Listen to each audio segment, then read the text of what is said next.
व्याकरण, जिसमें हमने क्या पढ़ा था? जिसमें हमने क्या पढ़ा था? जिसमें हमने भाषा के बारे में अच्छे से पढ़ा था। किसके बारे में पढ़ा था? भाषा के बारे में पढ़ा था। क्या किया था? भाषा के बारे में पढ़ा था। ओके, आज हम क्या पढ़ेंगे? आज हम पढ़ेंगे लिपि। क्या पढ़ेंगे? लिपि। आपस में बात करते समय हमारे मुख से जो ध्वनियाँ निकलती है, हमारे मुख से जो ध्वनियाँ निकलती है, आपस में बात करते समय हमारे मुख से जो ध्वनियाँ निकलती है, उन्हें लिखने के कुछ चिन्ह होते हैं। उन्हें लिखने के क्या होते हैं? कुछ चिन्ह होते हैं। आपस में बात करते समय हमारे मुख से जो ध्वनियाँ निकलती है, आपस में बात करते समय हमारे मुख से जो ध्वनियाँ निकलती है, उन्हें लिखने के कुछ चिन्ह होते हैं। उन्हें लिखने के क्या होते हैं? कुछ चिन्ह होते हैं। यह ध्वनि चिन्ह लिपि कहलाते हैं। यह ध्वनि चिन्ह क्या कहलाते हैं? यह ध्वनि चिन्ह लिपि कहलाते हैं। क्या कहलाते हैं? लिपि कहलाते हैं। हिंदी भाषा की लिपि कौन सी है? हिंदी भाषा की लिपि देवनागरी है। हिंदी भाषा की लिपि कौन सी है? हिंदी भाषा की लिपि देवनागरी है। आपस में बात करते समय हमारे मुख से जो ध्वनियाँ निकलती है, उन्हें लिखने के कुछ चिन्ह होते हैं। उन्हें लिखने के कुछ चिन्ह होते हैं। यह ध्वनि चिन्ह क्या कहलाते हैं? लिपि कहलाते हैं। हिंदी भाषा की लिपि कौन सी है? देवनागरी है। भाषा को लिखने के लिए निर्धारित किए गए चिन्हों को लिपि कहते हैं। भाषा को लिखने के लिए निर्धारित किए गए चिन्हों को क्या कहते हैं? लिपि कहते हैं। भाषा को लिखने के लिए निर्धारित किए गए चिन्हों को लिपि कहते हैं। क्या कहते हैं? लिपि कहते हैं। भाषाएं और उनकी लिपियाँ। भाषाएं और उनकी लिपि। डोगरी भाषा होती है, उसकी लिपि क्या है? देवनागरी। संस्कृत भाषा की लिपि देवनागरी। पंजाबी की लिपि गुरुमुखी। तमिल भाषा की लिपि तमिल। उर्दू की लिपि फारसी। कोंकणी भाषा की लिपि देवनागरी। अंग्रेजी भाषा की लिपि रोमन। बंगाली भाषा की लिपि बांग्ला। मलयालम की लिपि मलयालम। जर्मन भाषा की लिपि रोमन। फ्रेंच की लिपि रोमन। नेपाली की लिपि देवनागरी। और हिंदी भाषा की लिपि भी कौन सी है? देवनागरी। कौन सी है? देवनागरी। अब हम देखते हैं व्याकरण। क्या देखते हैं? व्याकरण। किसके बारे में पढ़ते हैं हमें? व्याकरण के बारे में। ओके बच्चों, तो अब हम पढ़ेंगे व्याकरण के बारे में। बच्चों, हम प्रतिदिन अनेक लोगों को बोलते समय भाषा संबंधी गलतियां करते हुए देखते हैं। हम क्या करते हैं? प्रतिदिन अनेक लोगों को बोलते समय भाषा संबंधी क्या करते देखते हैं? गलतियां करते हुए देखते हैं। भाषा को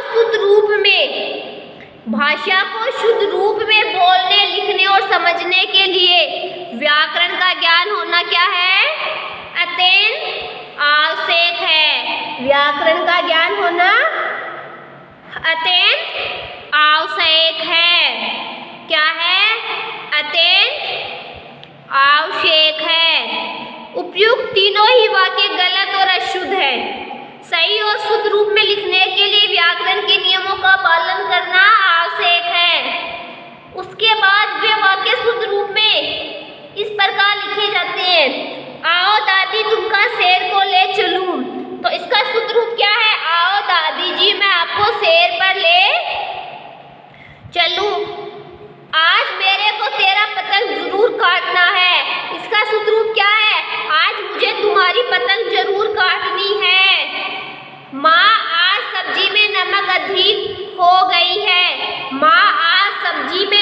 अधिक हो गया है।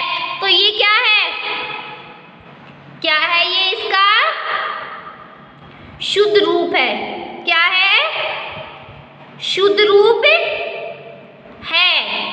ओके, हम भाषा को शुद्ध रूप से बोलना और लिखना व्याकरण द्वारा ही सीखते हैं। हम भाषा को शुद्ध रूप से बोलना और लिखना किसके द्वारा सीखते हैं? किसके द्वारा सीखते हैं? व्याकरण द्वारा ही सीखते हैं। हम भाषा को शुद्ध रूप से बोलना और लिखना किसके द्वारा सीखते हैं?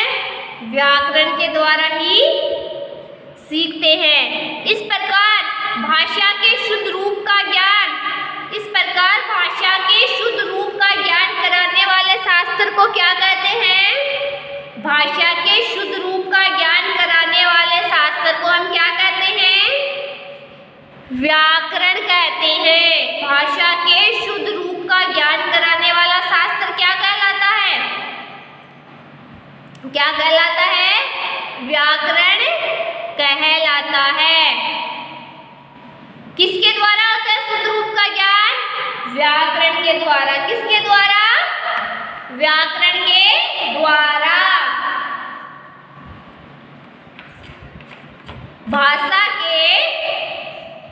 भाषा के शुद्ध रूप का ज्ञान कराने वाला शास्त्र क्या कहलाता है? व्याकरण कहलाता है। भाषा के शुद्ध रूप का ज्ञान कराने वाले शास्त्र को क्या कहते हैं? व्याकरण कहते हैं। क्या कहते हैं? व्याकरण कहते हैं। संसार में सबसे पहले व्याकरण की रचना प्राचीन काल में भारतीय ऋषि पाणिनि ने की थी। संसार में सबसे पहले व्याकरण की रचना किसने की थी? प्राचीन काल में भारतीय ऋषि पाणिनि ने की थी। उन्होंने संस्कृत भाषा के शुद्ध प्रयोग के नियमों को संकलित करके व्याकरण लिखी थी। क्या किया था उसने? संस्कृत भाषा को क्या किया? शुद्ध प्रयोग के नियमों को संकलित करके क्या लिखी थी? व्याकरण लिखी थी। प्रत्येक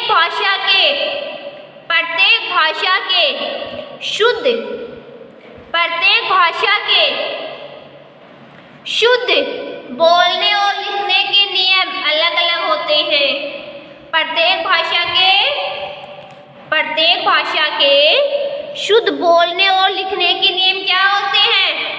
अलग अलग होते हैं। इसलिए प्रत्येक भाषा की व्याकरण भी अलग अलग होती है। इसलिए प्रत्येक भाषा की व्याकरण भी क्या होती है? अलग अलग होती है। इसलिए प्रत्येक भाषा की व्याकरण भी क्या होती है? अलग अलग होती है। हिंदी भाषा में व्याकरण के 3 अंग माने जाते हैं। हिंदी भाषा में व्याकरण के कितने अंग माने जाते हैं? 3 अंग माने जाते हैं। हिंदी भाषा में व्याकरण के कितने अंग माने जाते हैं? 3 अंग माने जाते हैं। पहला कौन सा है? वर्ण विचार। पहला कौन सा है? वर्ण विचार। दूसरा शब्द विचार। दूसरा कौन सा है? शब्द विचार। और तीसरा वाक्य विचार। और तीसरा कौन सा है? वाक्य विचार। वर्ण विचार। व्याकरण के इस भाग में वर्ण विचार, व्याकरण के इस भाग में भाषा की मूल इकाई वर्ण या अक्षर के समुचित प्रयोग की जानकारी प्रदान की जाती है। व्याकरण के इस भाग में भाषा की मूल इकाई वर्ण या अक्षर के समुचित प्रयोग की जानकारी प्रदान की जाती है। इन वर्णों द्वारा ही भाषा का क्या होता है? निर्माण होता है। वर्णों द्वारा ही क्या होता है? वर्णों द्वारा ही भाषा का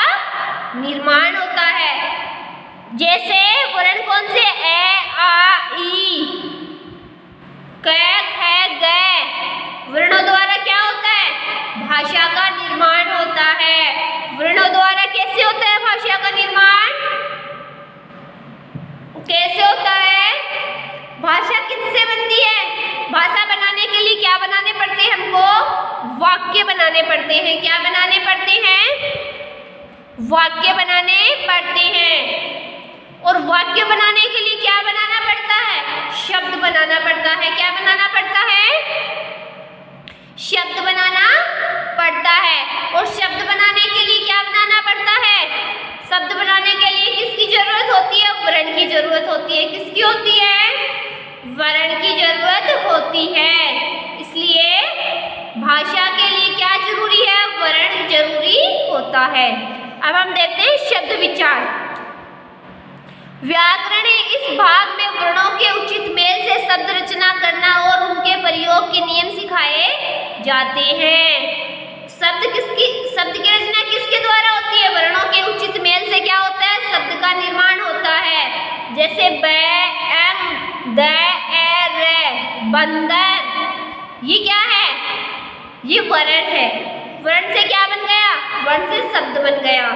ए, च, ए, क, ए, न, ए, अचकर, र, ए, ल, ए, ग, आ, अड़, ई, रेलगाड़ी। अब हम देखते हैं वाक्य विचार। व्याकरण के इस भाग में शब्दों के उचित मेल से वाक्य रचना करना सिखाया जाता है। व्याकरण के इस भाग में शब्दों के उचित मेल से क्या करना सिखाया जाता है? वाक्य रचना करना सिखाया जाता है। जैसे अमन बाजार गया, रजनीश और मनदीप बाजार गए, बारिश के कारण बच्चे बाहर नहीं जा सके। बारिश के कारण बच्चे बाहर नहीं जा सके। हमने सीखा अपनी बात दूसरों को समझाने तथा दूसरों की बात समझने के लिए जिस माध्यम का प्रयोग किया जाता है उसको क्या कहते हैं? हमें भाषा कहते हैं। अपनी बात को दूसरों को समझाने के लिए और दूसरों की बात समझने के लिए किसका प्रयोग किया जाता है? भाषा का प्रयोग किया जाता है। अपनी बात दूसरों को समझाने के लिए, दूसरों की बात समझने के लिए जिस माध्यम का प्रयोग किया जाता है उन्हें क्या कहते हैं? उसे भाषा कहते हैं। भाषा दो प्रकार की होती है, मौखिक भाषा और लिखित भाषा। भाषा को लिखने के लिए निर्धारित किए गए चिन्हों को क्या कहते हैं? लिपि कहते हैं। भाषा के शुद्ध रूप का ज्ञान कराने वाले शास्त्र को क्या कहते हैं? व्याकरण कहते हैं। भाषा के शुद्ध रूप का ज्ञान कराने वाले शास्त्र को क्या कहते हैं? व्याकरण कहते हैं। क्या कहते हैं? व्याकरण कहते हैं। भाषा को लिखने के लिए निर्धारित किए गए चिन्हों को लिपि कहते हैं। भाषा के शुद्ध रूप का ज्ञान कराने वाला शास्त्र को क्या कहते हैं? व्याकरण कहते हैं। तो आज आपको क्या करना है? आज आपको इस चैप्टर को अच्छे से पढ़ना और अच्छे से समझना है। क्या करना है? इस चैप्टर को अच्छे से पढ़ना है और अच्छे से समझना है। ओके बच्चों, तो इस चैप्टर को अच्छे से पढ़ोगे और अच्छे से समझोगे। ओके बच्चों, आज के लिए इतना ही काफी है।